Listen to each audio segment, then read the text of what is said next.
This is episode number 12 with the video lord himself, Dan Ashendorf. Can you remember a time you failed? A time you were so close to your goal, but it all came crashing down? We've all been there. But why does this happen? Why do we sometimes fail when we attempt to scale? Here's the secret. In order to grow your business and expand your mind, you need a controlled environment, like a plant growing in a greenhouse. It's my mission to help experts and entrepreneurs grow rapidly by leveraging outside resources and unlocking universal wisdom. But the question is, how will they do it? Join me on this epic journey as we monetize our passions, scale our businesses, and master eternal abundance. My name is Aaron Chivitarese, and this is the Growth Podcast.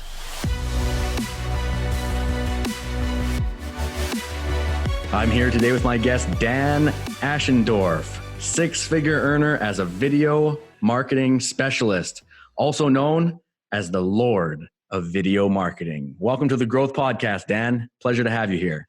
Hi, Aaron. It's my pleasure too. How you doing? Yeah, I'm doing excellent, thanks. I'm doing excellent. So, Dan, for the listeners who don't know you as well as I do, tell us a little bit about yourself. Right. So I graduated with a law degree about 20 years ago, was working in the corporate world. I was doing really well as a marketer and as a sales director, and I was sort of going up the corporate ladder. And then one day I just got fired. You know, my company was bought out. I'm based in London, UK. And my company was bought out and I just found myself without a job. So I had to sink or swim. I've got a young, well, back then, 5 years ago, it was quite sort of youngish family and lots of, you know, sort of mortgage debt and all that sort of thing. And I just had to sink or swim and I had to move quickly. And so I was sort of Googling on how to make money online. And you know, the situation there where there's a whole bunch of charlatans and sharks out there. And I was, you know, sort of paying for high cost mentoring and all that sort of thing, not really getting much. And then I discovered video marketing. So I actually started to interview people. I started to create my own products. I started to launch my digital products, all using the power of video. And that was really the transformation for me. And I haven't really looked back. So doing really, really well, loving it. And here we are in the present day and, you know, just having a really good time. Yeah, absolutely. The power of working from home, right? We were just discussing this a minute ago. Flexibility, right? Like you and I, we mixed up our calendars a little bit, but we just reached out to each other. Hey, man, you got a minute? Sure. You got a minute? Yeah, sure. Let's hop on. You know, that's the kind of flexibility you and I both did not have in the corporate world. You know, I was working corporate in Singapore, same feeling, you know, and I totally resonate with what you're saying there. So tell me, back when you transitioned online, take us back a little bit when you first got started. What were some of the difficulties or the roadblocks that you came into? So I remember sitting there sort of one day after having achieved the goal of my life, which was to kind of, you know, work for myself. I mean, I was fired, which wasn't pleasant, but I was always sort of harboring, you know, sort of ideas about working for myself and all this sort of thing. And I just remember sitting there the day after thinking, what's going to happen now? I've got no traffic. I've got no website.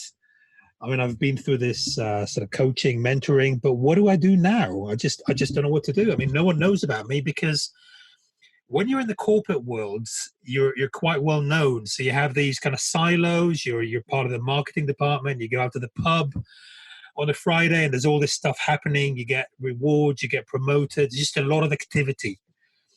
But then you work for yourself and suddenly everything is dead, right? The phone's not ringing and there's kind of deathly silence. And the first challenge was, how do I get some activity? Like, how do I get people to know who I am? How do I get people to recognize my name? How do I find that kind of camaraderie, that, you know, teamwork, that activity, that income coming in when there is nothing there? And that was really the challenge that I was facing. And that's. Yeah, I know the feeling. You know, you go from running 1,000,000 miles an hour, 20 hours a day, overwhelmed with things to do. And then all of a sudden, silence. Right? Yeah.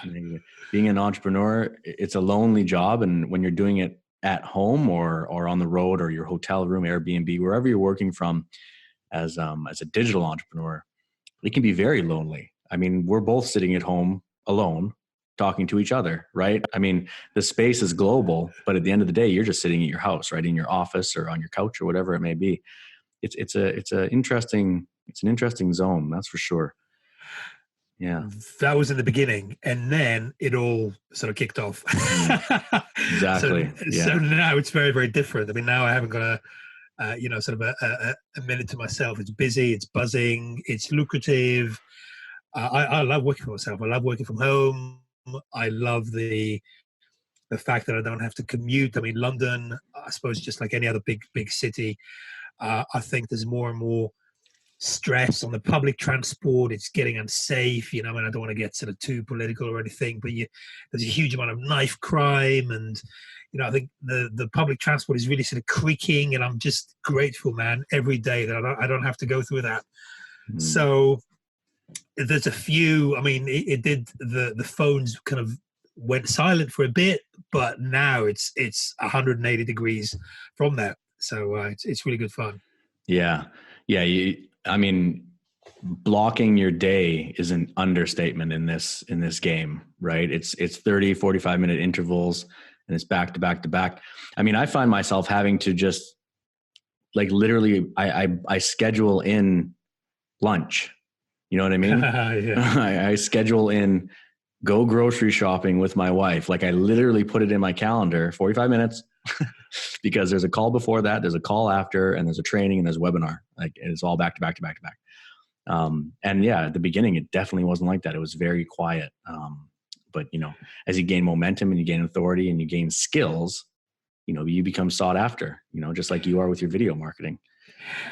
Yeah, and I think the turning point was basically learning how to collaborate well with people, and that's what I did. So I had a course. I mean, I had a sort of a side hustle, which was e-commerce, which is actually gone a lot bigger since I left my job. So when I say e-commerce, I'm referring to selling physical products online. So we've got a pretty successful company, my wife and I, and we're selling physical products on Amazon and eBay and our Shopify stores. And I was sort of doing that, and that was all good and well, but I was looking to diversify, and I could never really kind of get the hang of affiliate marketing, which is selling digital products. And the turning point was I wrote an ebook, which was, I think, I'm trying to think of the name of it now. I think it was Easy Arbitrage Cash or something like this, which was all about arbitraging between Amazon and eBay and Amazon, and the shopping comparison, the price comparison websites and eBay and Amazon and all that sort of thing. It took me about a day to do, and it was about maybe 30 to 40 pages with a few diagrams and screenshots and all that sort of thing. And basically, I reached out to someone who was really established in the space, and we launched a product together. So we just went 50-50.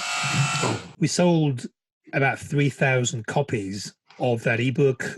That was really lucrative. And not only that, but I had 3,000 new subscribers to my list, and they were all buyers list as well, which is the type that you want, because you get the freebie seekers, which is all good and well, but it's not going to be as good as the ones who buy from you.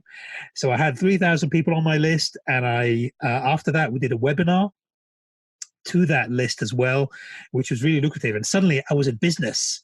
It's like one day I was out sort of thinking, what do I do from here? And then the next day I had a really successful ebook out, lots of money coming in, subscribers, and it was all happening. And I didn't look since. I was started to launch products like crazy every month, and it just went on from there. And then I was sort of doing that as a Warrior Plus and JV Zoo marketer. And then I started to discover video marketing, which is all about content. So I became really, really big into content marketing. I love it.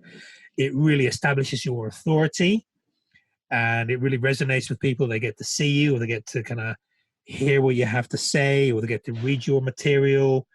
I do it across multiple platforms. So, for example, this morning I wrote a blog post and I posted it on my blog, and then I put it on Medium, and I put it on LinkedIn, and I put it on a couple of other places. I put it on my Facebook page, and I just really believe in repurposing as well, because you just never know who's going to be seeing. You just never know where the eyeballs are going to come from, and where the traffic is going to come from, and where your next bit of business is going to come from. But I do know that the more content you put out, be it video or visual or written or sound or any of these, the more content you put out, the more traffic you'll be getting and the more business you'll have long term. So that is, I think, the essence and the long and the short of content marketing, which is in my opinion, the highest form of marketing, because you're marketing yourself, you're marketing your credibility, you're marketing your ethos, your values, that sort of thing. And that really resonates with people.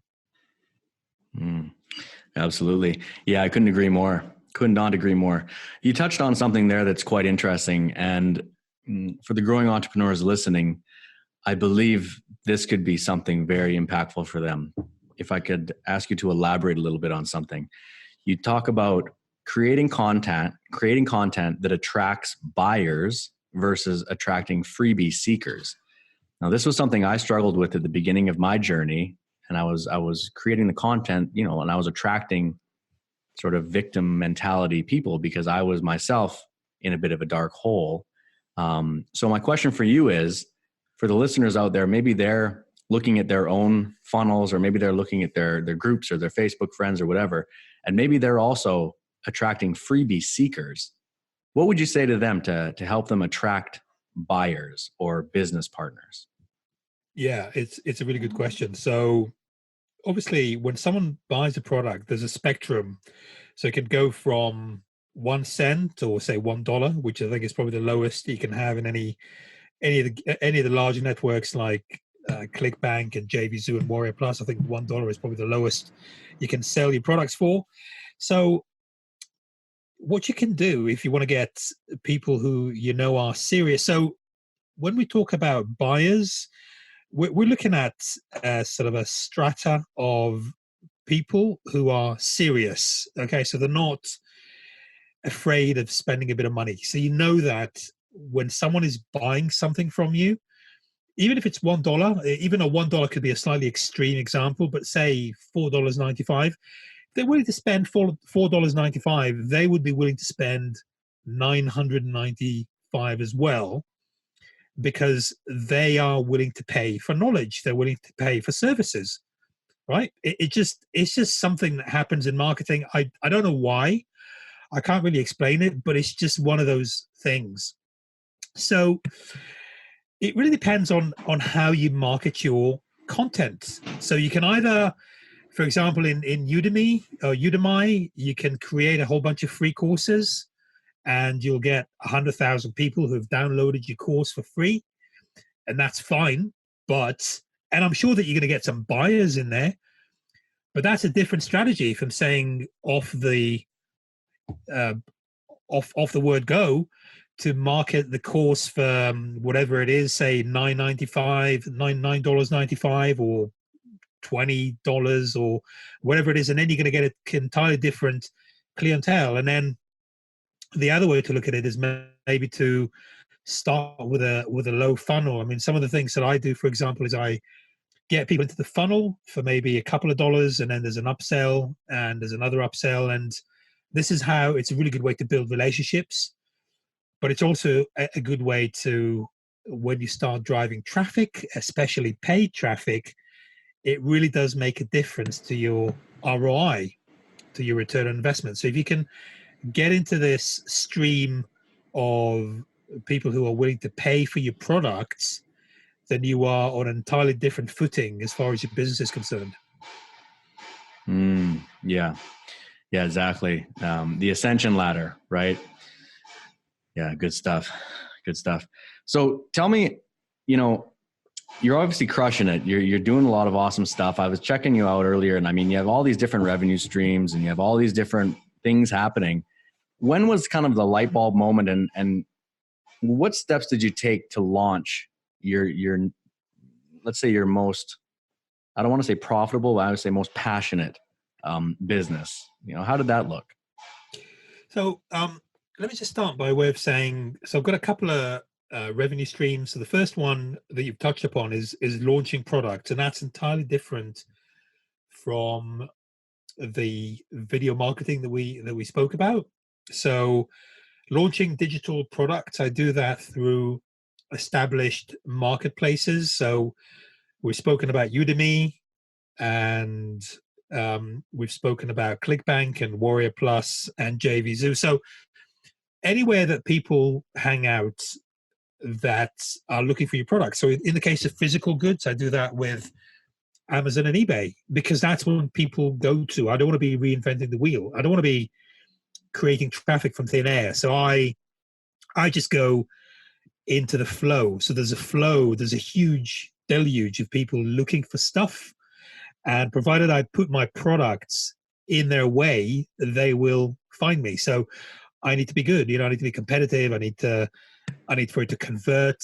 I need to add value. But the bottom line is I just put myself in their way, and they find me. So this is one revenue stream, but the video marketing is slightly different. So that falls into three different categories. So the first one is social media. So I engage with my social media followers, and I sell to them products, sort of affiliate products. So I'm not actually launching product as such. It's not what you call a product launch. Like you have these kind of launches, like say like a song. Like say Ed Sheeran, right? Ed Sheeran is launching a song, so he's got this big kind of razzmatazz, and he goes on a launch. So I'm not talking about launching a product now. I'm just talking about your kind of day-to-day bread and butter, making money as an affiliate marketer using video. So entirely different. So the first one is social media. The second one is YouTube. So I use YouTube as an SEO, sort of as a means to attract traffic using basically SEO, YouTube SEO. And the third one is to my subscribers list. So I have a list, and I present them with paid offers. So that's the kind of the three ways. Now, when I present them with a paid offer, it will be a video. So I will do a review video, and I will present it to my social media, to my YouTube guys, and to my list. Okay, so basically three things. So it's like a trio of traffic methods, all of which lead to some sort of a video presentation somehow. And that's what I mean by video marketing. Yeah. And in today's day and age, with the attention span being low, and people, myself included, I mean, video is where it's at, right? You can see it, it's flashy, it's hitting all your senses, you can see it, you can hear it. Video is very cool. Okay, so go ahead. No, I was going to say, I think it serves a purpose. But personally, for me, actually, to be honest, I for example, I love podcasting because it allows me to multitask. So if I go to the gym, or I go for a run, or I go for a walk or something, I can actually listen to the podcast. Or if I do a bit of, something. So I think it's really horses for courses. I mean, it's interesting that I produce a huge amount of video, but actually my preferred form of content is actually listening to it, because it's just so time effective. But I think it's really horses for courses. Everyone's got their own methods of consuming content, and video has got a lot going for it. I mean, as you said, it's flashy, it's instantaneous, and it can be fun. It can be funny, and it can be fun. Yeah, definitely. And they get to see your face, right? They get to see who, the man behind the curtain kind of thing. Okay, you mentioned putting offers in front of your list. Now, for the entrepreneurs out there who aren't quite there yet, maybe they're just starting to build their list, maybe they don't quite know what a list is. What we're referring to is a buyer's list in his email. Okay, so they say the money's in the list. That is very true. Without a list, you basically don't have a business. So there's a fine line here, and I'm curious about your method here. There's a fine line where a lot of people say, you can't just send offers all the time or your list will never engage with you. And some people say, there's an 80-20 rule, 80% value, 20% offer. Myself, I do more like 95-5. Maybe I'm overdoing the value that side, but that's sort of my method. I'm more slow and I'm going more that way. Now, I'm not saying that's the right way. That's just what I chose. Do you have a preferred method? Do you have a ratio that you follow, or how does that look? I do 100% zero. I love it. I'm always selling, but here's the deal. See, if all you do is you're hammering offers to your list, they are gonna switch off.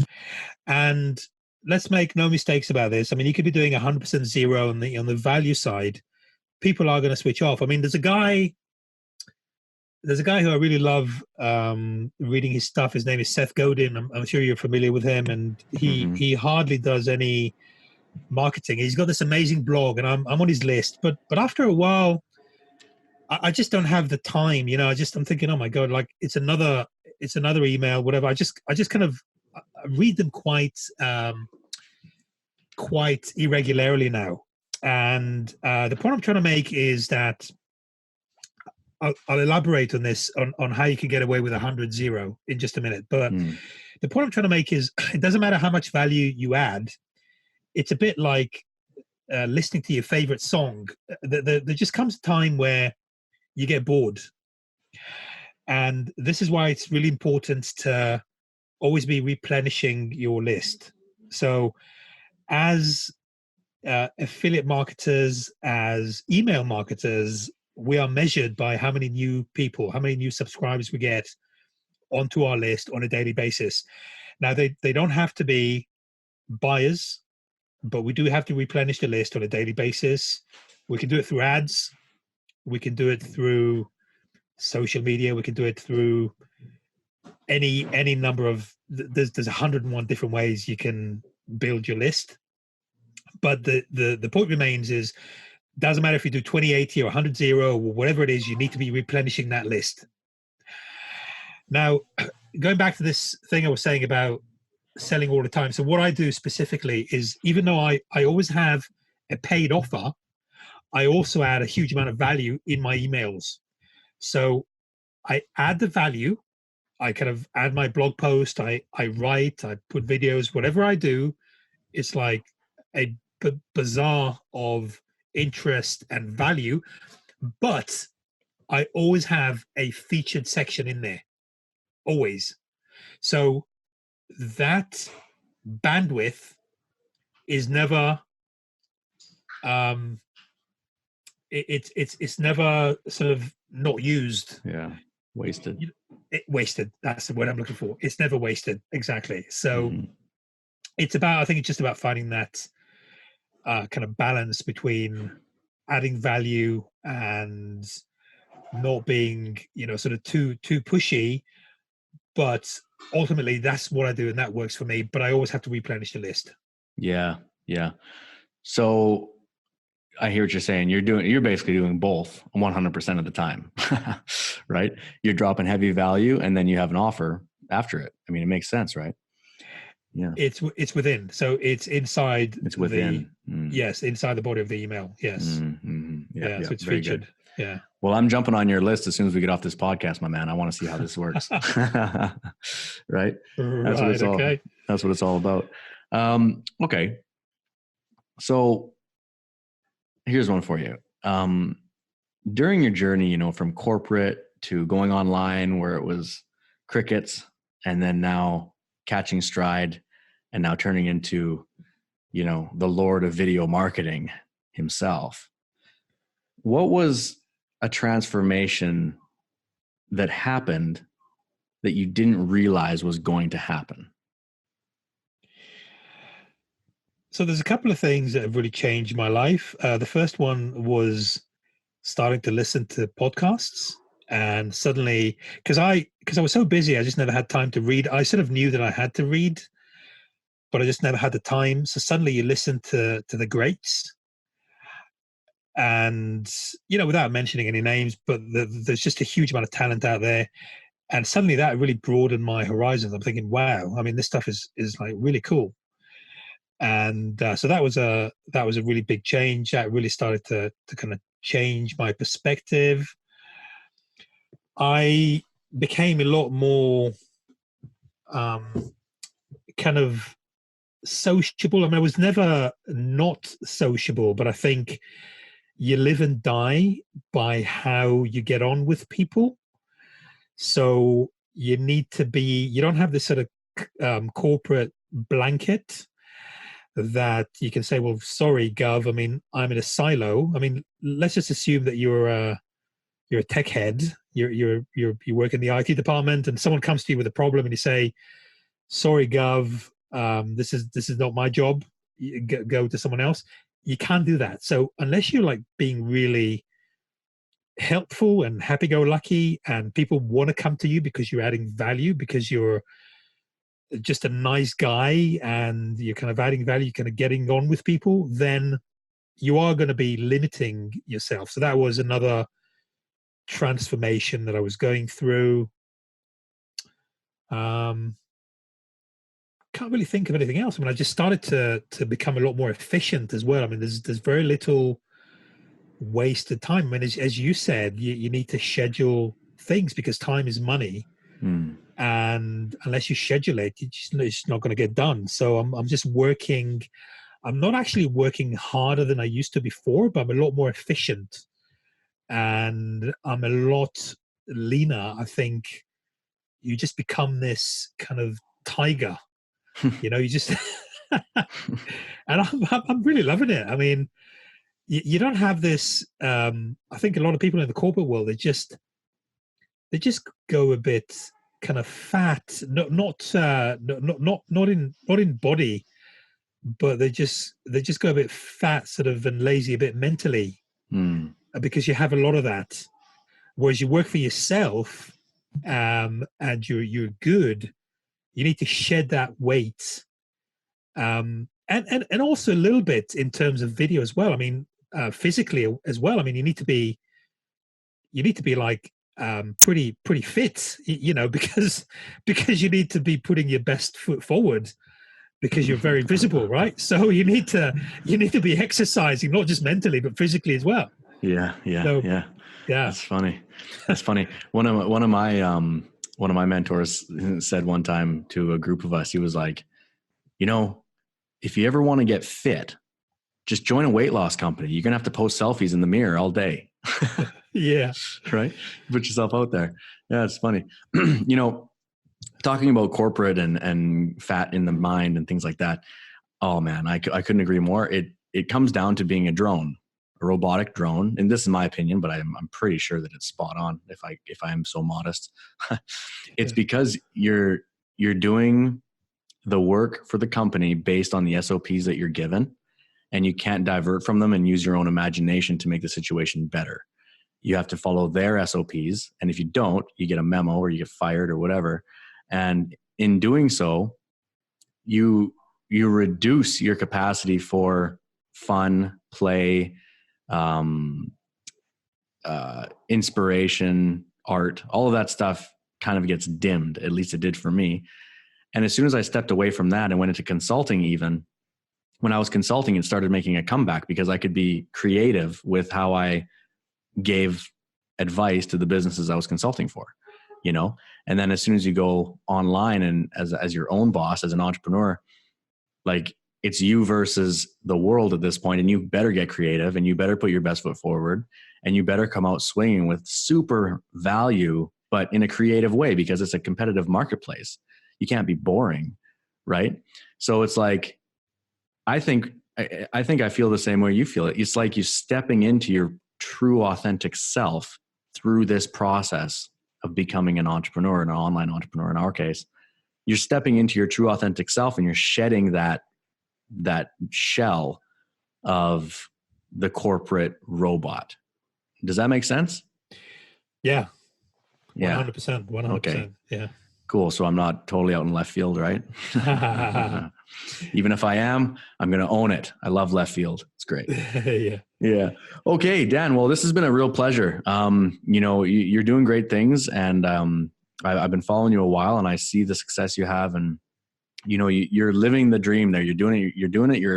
You're buzzing. You have multiple income streams from various places. You're doing it in the way you want to do it. I respect that. I think it's amazing. I can't wait to jump on your list. So for the growing entrepreneurs out there who want to look for Dan, where can they find you? DanAshendorf.com. There you go. Yeah. And if you didn't catch that last name, one more time for us, Dan. Dan Ashendorf, and that's spelled ASHEN for November, DORF for Foxtrot. Perfect. And that'll be linked in the show notes, so don't worry about it. You don't have to spell it. Just click. All right. Thanks a lot, Dan. I appreciate you being on the Growth Podcast today with me. Take care, mate. All the best. Did you enjoy today's episode? If you did, help us grow by heading over to iTunes and dropping a 5-star review and your number one takeaway. You can impact a life right now. Simply copy paste this link and shoot it over to someone you care about, Hope you're doing well. I thought you might love this. Let me know what you think. You can help spread this to the world by sharing today's episode on your social media using the hashtag GrowthPodcast. If this is your first time here, make sure to click the subscribe button so you never miss out. As a thank you for your support and a token of my appreciation, visit our website at growthpodcast.info for your free gift. My name is Aaron Chiviterese, and I'll see you next time on the Growth Podcast.